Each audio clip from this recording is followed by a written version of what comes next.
I realize I think I started every single lecture but this one with all right. So if you hear lectures that sound like mine, excluding this one, of course, that don't start with all right, y'all, may not actually be me. This one is actually me. It's the last one. You made it. You done it. I'm super proud of you. We are going to wrap things up, kind of look back at the semester, think about the stuff we've talked about, hopefully connect the loose ends, bring it all together in one kind of last hurrah. So let's get started here. Or not. There we go. All right, so what is sustainability? Sustainability, as we've talked about, is the capacity to continue doing something forever, fundamentally.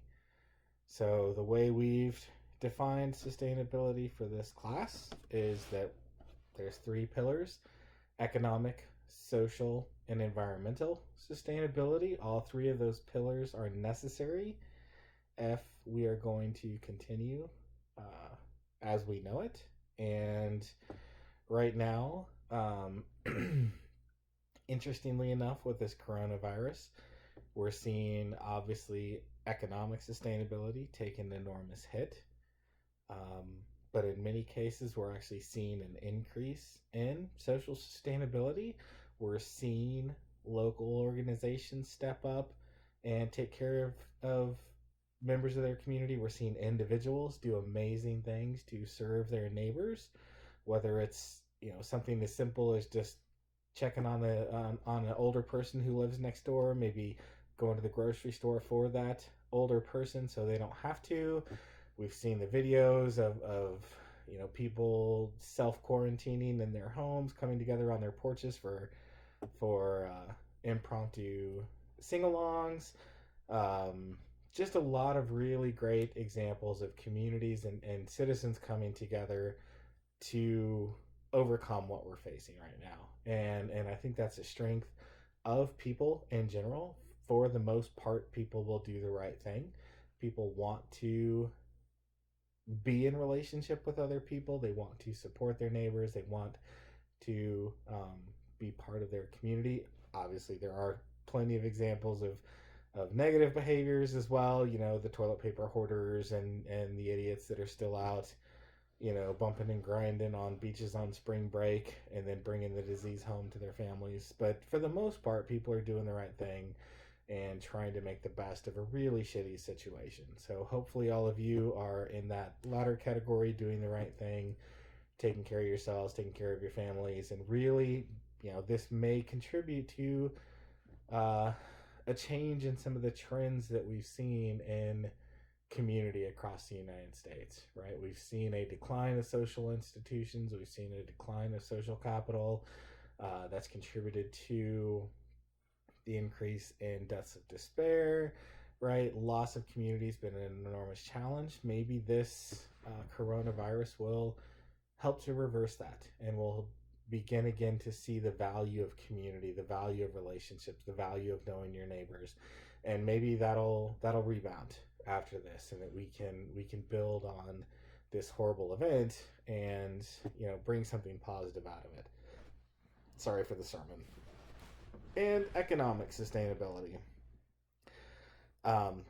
Obviously, our economy right now is taking a hit, and we are likely to lose some of our economic diversity. We're likely to lose a large number of independent businesses, small businesses in particular. Some of our big businesses may also crumble in the face of this. So we are entering an uncertain time in our economy. So certainly in terms of the economic sustainability, this is going to be an enormous challenge for that. But if you look at environmental sustainability, there are some benefits coming out of this. Air pollution is way down because fewer people are driving, fewer factories are operating, so we're seeing improvements in air quality. Other environmental challenges from our consumptive behavior are improving, so maybe this will again, lead to some more lasting changes in our environmental impacts. We're increasing our capacity to telecommute and distance learn and distance work, and all of those things may contribute to fewer people having to drive to work, may contribute to more telecommuting, more things like that, less travel for people, um, unnecessary travel that can be handled through online meetings and online forums and things like that, may contribute to sort of a longer term reduction in traffic congestion, traffic air pollution, all those things. Who knows? But for now, we are seeing immediate impacts on environmental quality in many places.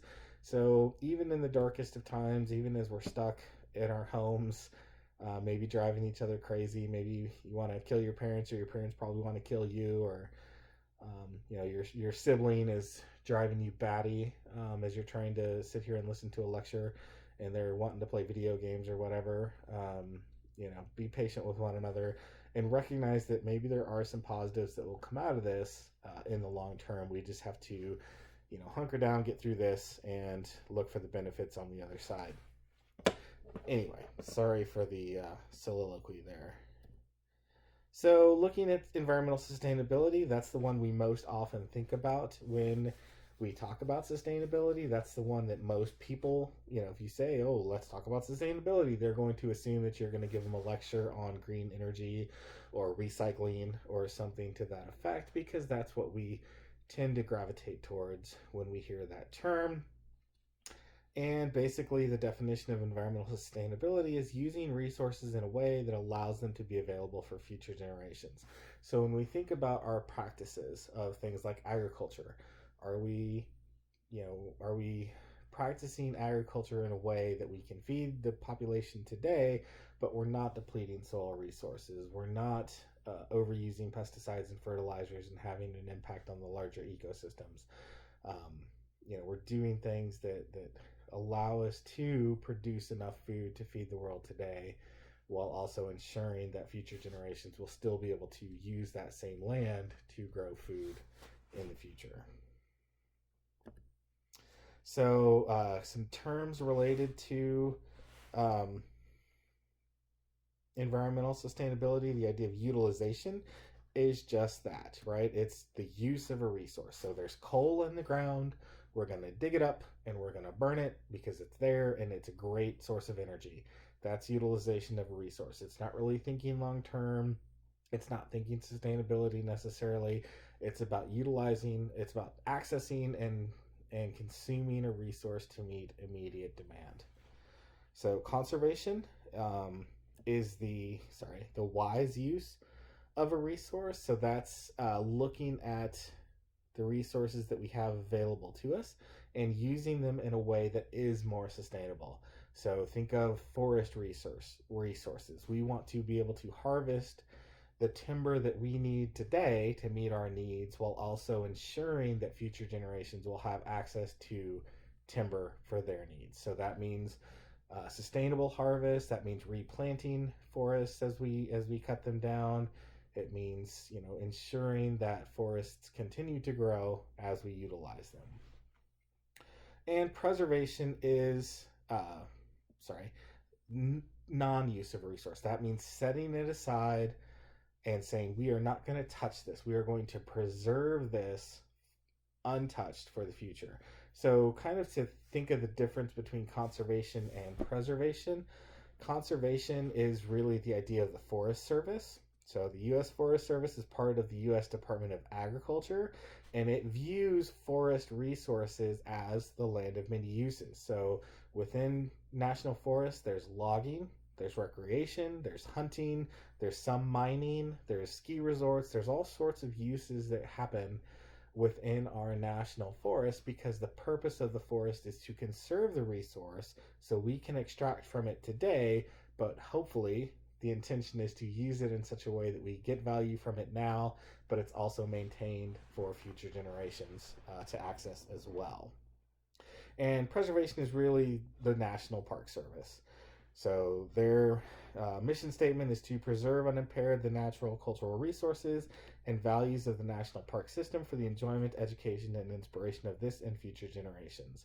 So within the national parks, there's no extraction, there's no mining, there's no lumbering, there's no hunting, there's no uses other than non-consumptive uses of recreation. So you can go to the national parks, you can drive through them, you can hike through them, you can camp there, you can do all sorts of things, but you aren't taking any of those resources or using any of those resources in a way that diminishes them at all. So that's kind of the way to differentiate between conservation and preservation. So when we talk about economic sustainability, that's the ability to support a defined level of economic production indefinitely. And how we define that is the issue, right? Some people think what we need is um, if y'all paid any attention at all to the presidential campaign in 2016, 2015, 2016, Donald Trump was promising 4 and 5% GDP growth. So for him, the goal of economic sustainability is this very rapid, very, significant growth in the economy, 4 to 5%, which is much higher than normal growth is. So that was kind of his view of sustainability. For others, it's just being able to maintain growth that goes along with population growth. So as our population increases, our production and productivity and everything else will increase at the same rate.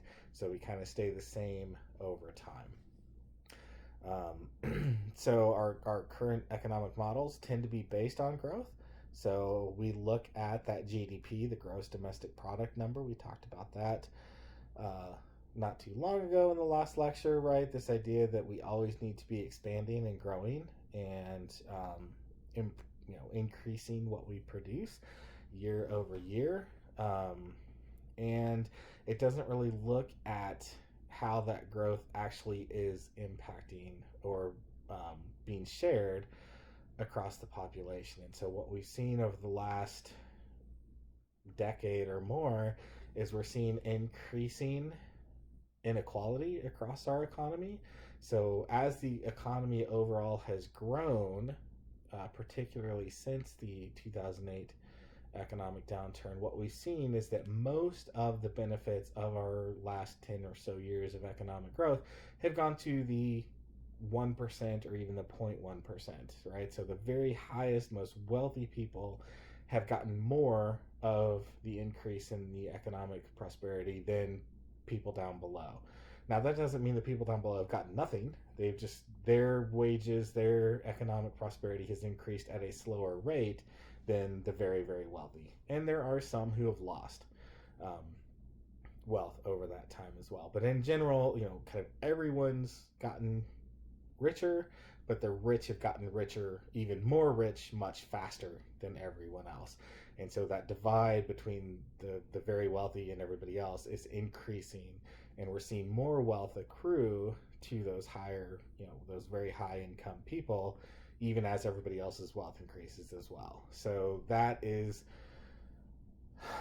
seen by many as a huge issue, and they want to put in place policies and practices to reduce that wealth gap and kind of try and level the playing field somewhat. Other people argue that as long as everyone's pie is growing, it doesn't matter that some pies are growing faster than other pies.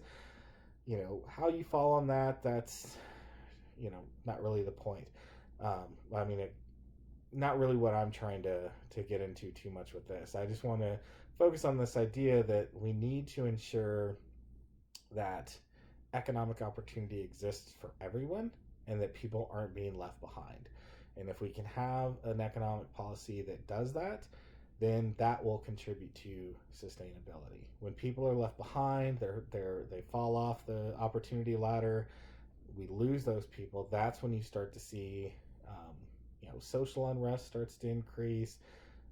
You start to have challenges in sustainability from a social perspective when people are falling off the economic ladder. And so that's the debate that's happening right now with this coronavirus stuff, is how do we ensure that we're protecting all of these people who are losing their jobs, right? They need immediate assistance now. They're going to have a rent payment due on April 1st that they may not be able to pay because they lost their job this week.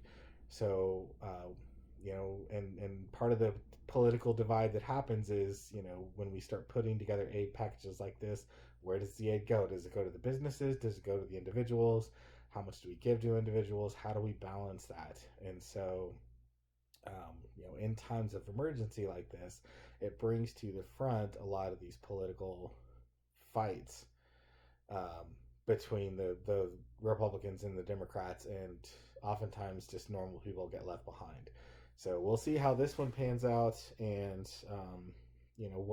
what the decision is in terms of how the assistance gets doled out to make sure that everyone is helped, those especially who need it the most. So, when we talk about social sustainability, the definition there is the ability of a community to develop processes and structures which not only meet the needs of its current members but support the ability of future generations to maintain a healthy community. So, some of the examples of social sustainability or challenges to social sustainability that we've talked about over the semester, things like food deserts, right? Not all members of our society have access to fresh and healthy foods economically or physically. So maybe they can't afford the fresh and healthy foods that are available, or they just physically don't have access to them because there's not grocery stores in their neighborhoods. Things like locally unwanted land uses, where we see the concentration of things like trash incinerators and air pollution sources and toxic sites and so forth, tend to be largely concentrated in minority and low income neighborhoods. So the picture here on the upper right of the screen shows the number of hazardous waste facilities, and you can see that they are largely centered in those minority neighborhoods across that city. So we want to make sure that we're managing growth and development in a way that does not create or add to the undue burdens on some populations. So the example we talked about way long time ago, straws and disabled people, right? So we see the environmental benefit of prohibiting plastic straws. However, there is a burden put on disabled people who depend on plastic straws to get nutrition, right? That's their way of eating is through a plastic straw.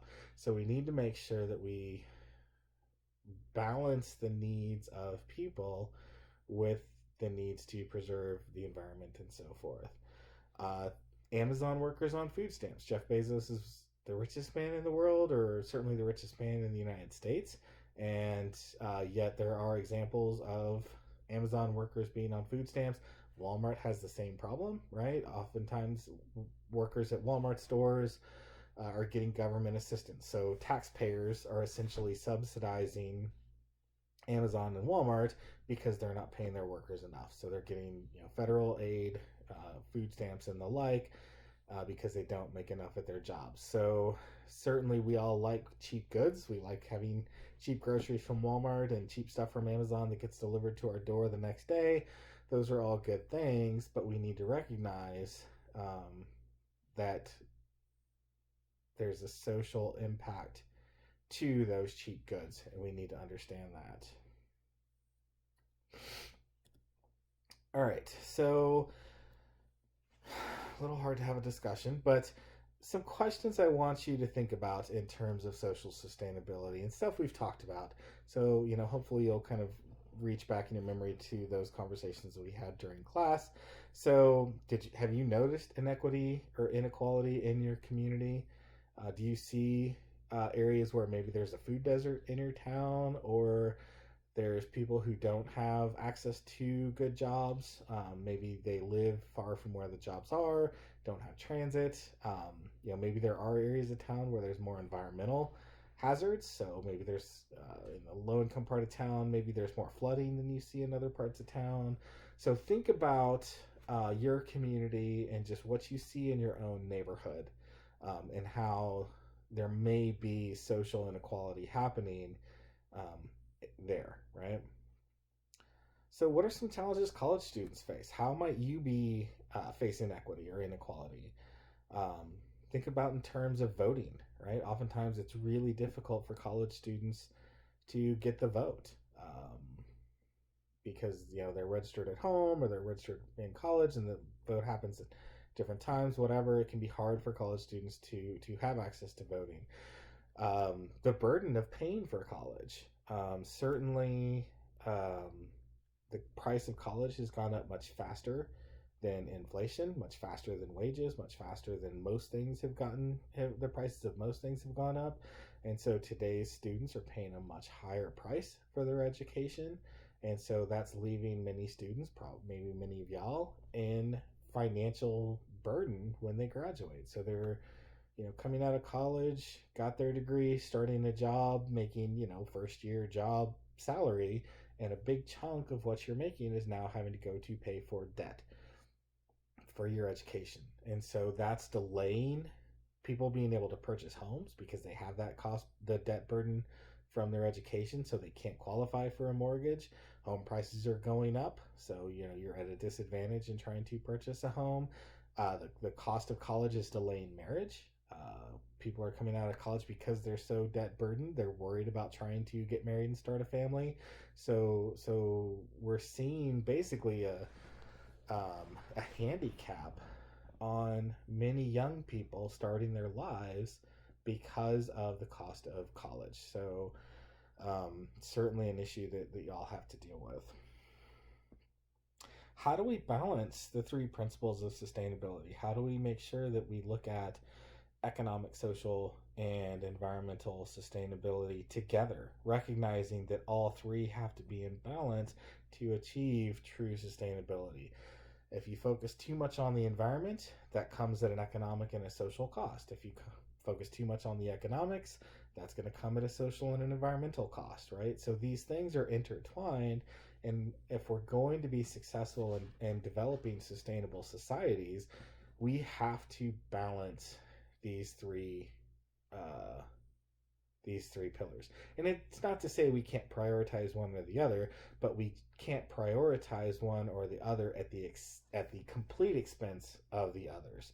So you can't say we're going to go all in on the environment and we're going to spend whatever it takes and we're going to, disregard the impact on people for achieving this environmental goal. Because that's going to leave too many people behind. It's going to cost too much money, and it's not going to be sustainable, right? Just like if you think I'm going to lose a bunch of weight by not eating for a week, you might lose some weight, but one, you're not going to function very well. You're going to be miserable. You're going to be mean to people around you. You're not going to be able to do work and do homework and do all those things you have to do. You might lose a bunch of weight, but it comes at too high of a cost to be sustainable. So if you're going to lose weight, you got to do it in a sustainable fashion. The same way when we think about sustainability for our communities, we have to look at all three pillars, keep them in balance, keep them aligned, and ensure that we're moving forward across those three pillars. So think about some ways to balance priorities and competing interests. If you look at the world today, we've got enormous challenges that we're facing, and we need to take a holistic approach in how we manage those challenges and those opportunities and ensure we're moving forward across the sustainability spectrum. So sustainable development is the organizing principle for meeting the human development goals while sustaining the ability of natural systems to provide the resources and ecosystem services which the economy and society depend.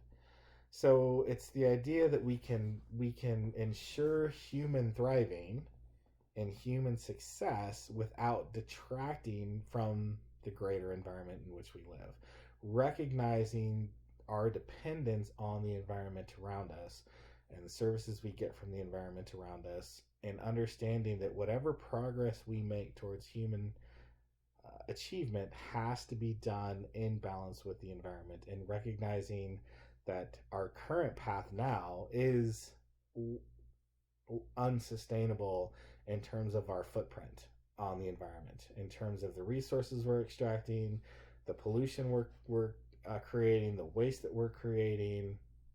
All of these practices that we currently have are leading to habitat loss, extinction of species, climate change, water pollution, over harvesting of fisheries and other resources, right? Over harvesting of timber. All of our practices now, not all of them, but many of our practices now are taking away from sustainability because we're using more now than can be sustained. So future generations will potentially have less than what we have now. We're taking opportunity away from our grandkids and great grandkids in order to sustain our life that we have now at a higher level than the world can sustain at large. So it's about meeting our needs without compromising the ability of future generations to meet their own needs. And in many ways, we are now taking away opportunity for those future generations. And this is something I tell my kids all the time. I tell them, the decisions you make now will influence the opportunities that you have in the future. So you need to think long term about the choices you make now because it will alter your path in the future depending on the decisions you make now. And so whatever choice you make now should be about opening up opportunities rather than closing them off. And that's a hard thing to recognize when you're, my daughter's 17, my son just turned 20, my daughter just turned 17, my son just turned 22. And that's a hard thing for them to recognize, to think, long term, because they're young and things are very short term to them. And so I'm hoping to instill in them more of a long-term vision so that they can have as much opportunity as possible. And I wish that for you as well. I want you to think about how you're living your life now, how you're making decisions to ensure that every door is open for you that's possibly to be open, as opposed to closing things off and minimizing your freedom of movement in the future. So why does this matter? So we talked about the tragedy of the commons and how common resources are oftentimes overexploited for individual gain. So think about air pollution as, the atmosphere is a global commons. Everybody has access to the oxygen in it. Everybody has access to polluting the oxygen in it. So when you emit CO2 into the atmosphere, the cost to you as an individual is very, very small. The cost to the planet as a whole is very, very high. But the benefit you get from emitting your CO2 as you're driving your car to the store is high because you get to go to the store conveniently in your car. So you're impacting all of us for your own benefit. So that's kind of a quick definition of the tragedy of the commons. And we need to think at the societal scale to address the challenges that we're facing. We can't only focus on the individual good, just like we're doing right now with social distancing and self-isolating and so forth. Our individual burden of staying home and not going out and hanging out with our friends, not being in class, all of these things, that individual burden is benefiting the larger society by reducing the number of people who get infected and reducing the spread of the disease. So we all pay an individual cost for the society-wide benefit of reducing the disease spread. So sustainable thinking contributes to social progress and opportunities to address systemic issues. Because again, when we're thinking about environment, economy, and social sustainability all together, we can solve problems in a holistic fashion. We're not going to be so narrowly focused on one particular thing that we overlook opportunities and challenges created in the solution. We can think more systemically, go to that systems thinking approach, and solve problems at a larger scale more sustainably. Promoting equitable access. We want to make sure that all members of our society have access to opportunity. The Declaration of Independence says life, liberty, and the pursuit of happiness. It doesn't say everyone's going to be happy, but it says the pursuit of happiness. So what we need to think about when we think about sustainability is access to opportunity, access to pursue happiness. You may not get there for whatever reason, but you have the opportunity to do so. So we need to look at what are the constraints and the barriers keeping people from opportunity, and we need to work to remove those. Public health and well-being. When we think sustainably, we're going to address those issues that negatively impact our health and well-being.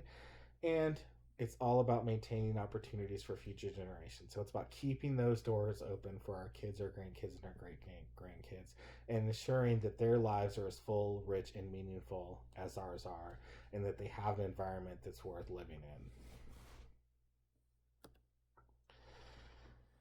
And when we think about sustainable development, it's it happens across scales. So we can oftentimes be overwhelmed by the scale of the challenges that we face. Right now, with coronavirus, we can look at the global pandemic and think, holy shit, the world's falling apart. We're all going to die. It's terrible. But then we can bring it back to our individual levels. And what can I do as a single person to impact the spread of this disease? I can stay home. I can wash my hands a lot. I can make sure that I am not out and about spreading the disease. I don't think I have it. I don't. But I'm not part of the problem. I can isolate myself and not become part of the problem and not contribute to other people getting sick, or the add to the burden of hospitals and other resources. So that's how I can take this global challenge that we're facing and do something at my individual level to have an impact. It's a tiny impact, but if everybody has a tiny impact, that adds up to a very significant impact. So we need to think about our individual actions and how we can do things to improve sustainability. So things like recycling, buying less stuff, reusing things and repurposing things as much as I can to reduce what I throw away. Driving less if I can do that. I can contribute to local charities and civic organizations. I can be part of my community, right? There's lots of things I can do individually to build social, economic, and environmental sustainability. And there are some barriers to this, right? So, particularly for low income people, right? They may really want to buy organic goods to support local organic farmers and, do that as an economic and an environmental good, but it's more expensive. So if you're a low income person, you're going to look at, okay, can I pay $5 a pound for apples, or can I get these non-organic apples for $1.50 a pound? In some cases, you've got to go with what you can afford. So that's a barrier to action in many cases. Where you live, there may not be a job close to where you live, and so you have to take that job that's 30 or 45 minutes away and make that drive simply because you don't have opportunity locally. So there are barriers to actions at the individual level. Moving up to local, what can local governments do about sustainability? Well, you're working on that project right now, looking at sustainability practices for the town of Great Place, Wisconsin. Things like curbside recycling, household hazardous waste pickups, affordable housing, making sure their ordinances and zoning codes and so forth don't serve as a barrier to affordable housing. Promotion of local entrepreneurs and building economic diversity. Those are things that local governments have a significant role in to build and foster sustainability across the spectrum. At the national level, we can look at things like international trade. Are we supporting trade in a way that provides meaningful jobs across the globe? Do we have humane immigration policies that allow for people to come to the country to benefit themselves and to benefit our country? Is it, do we have a structure in place that allows for that, or are policies punitive? Do we have do we have national policies about pollution to ensure that we are not producing more than our fair share of pollution?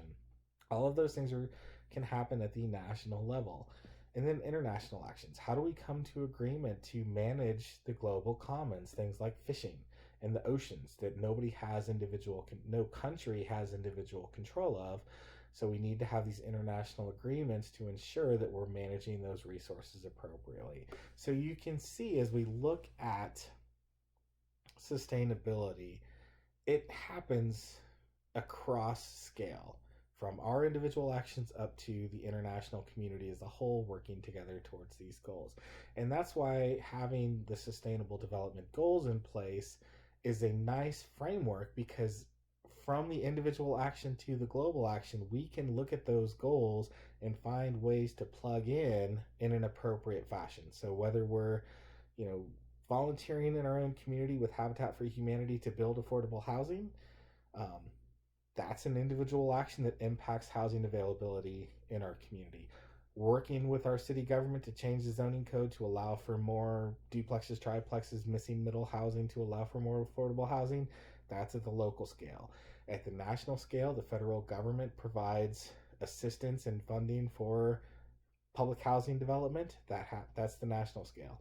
Across the globe, uh, rich countries contribute to building housing in poor countries to make sure at the international scale everyone has access to a home. So you can see how, just in terms of affordable housing, different actions can be taken at different scales to impact that problem.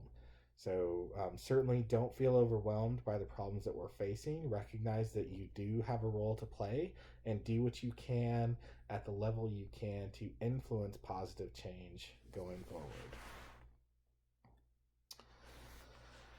So there are some barriers and challenges with sustainable development. Certainly, politics is an enormous one. Within the United States, in particular, we have become so politically polarized that it's become really hard to even have a conversation about some of these issues, depending on whether you're a Republican or a Democrat. So, depending on what news channel you watch and who you voted for president, right? Global warming is either the existential threat to the world and we're all going to die in 12 years, or it's a hoax and we don't need to worry about it at all, right? That's the perception of the problem, or at least what you get if you like watch the national news or watch news channels.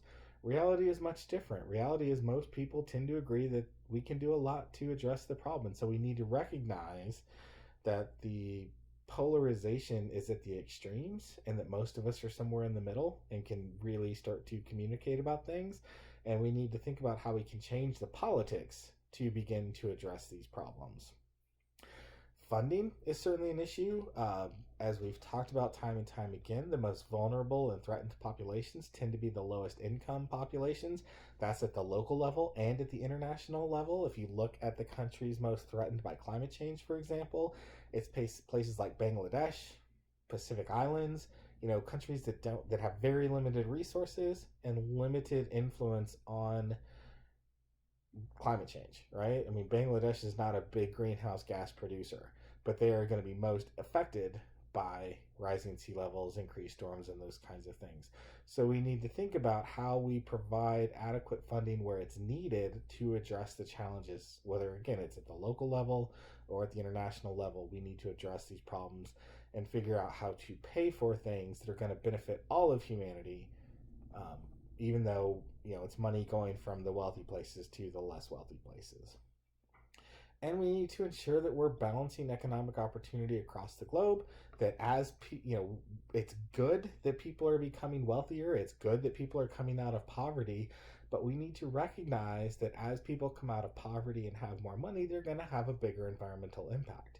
And so we need to figure out how we balance that and how we can provide for economic opportunity and improved quality of life, improved education, improved health, all of those great things that we take for granted here in the United States. We need to understand how we can balance that across the globe with the increased environmental impact that it's going to have. And so making sure that we're practicing or putting in place policies to reduce overall environmental impact as we economically improve. So take some of the growing wealth in the global economy that's being created and siphon that into addressing the environmental challenges so that we're all getting richer, we're all becoming better off, but we are also using some of the money we're creating to fix some of these environmental impacts that we're having. And there's a role for everybody. Governments, corporations, nonprofits, everybody's recognizing this idea of sustainability matters, that we need to begin thinking long term about how we ensure future generations have the same opportunities that we do. And there are lots of jobs in sustainability, whether it's community development, urban planning, sustainable agriculture, sustainable economic development, construction, lots of different areas are recognizing that sustainability matters. For business majors, this idea of corporate social responsibility is a growing trend. And so understanding how corporations play a role in ensuring sustainability is super popular now. Businesses are recognizing that consumers want sustainable products. They want to support businesses that are sustainable, that have sustainable practices. And so there's lots of opportunities in this field for jobs across the spectrum of careers. So whatever major you might be, plant earth science, business, education, geology, I don't know, whatever major you are, right? You have a place in sustainability, and there is a way for you to incorporate sustainability into your chosen career.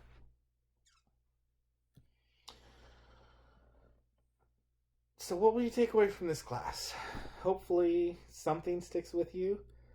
Um, so, the activity for this week, for this last lecture, is I want you to submit what's one thing, if only one thing. If there's more, that's great, but submit one thing that you will take away from this class. What is one idea or concept that we have talked about over the course of these few months that sticks in your head, that maybe a year from now, 2 years from now, 10 years from now will still be something you look back on and say, well, I'm glad I learned that, or that was something new to me, or that's an important thing that influences how I live my life or decisions that I've made.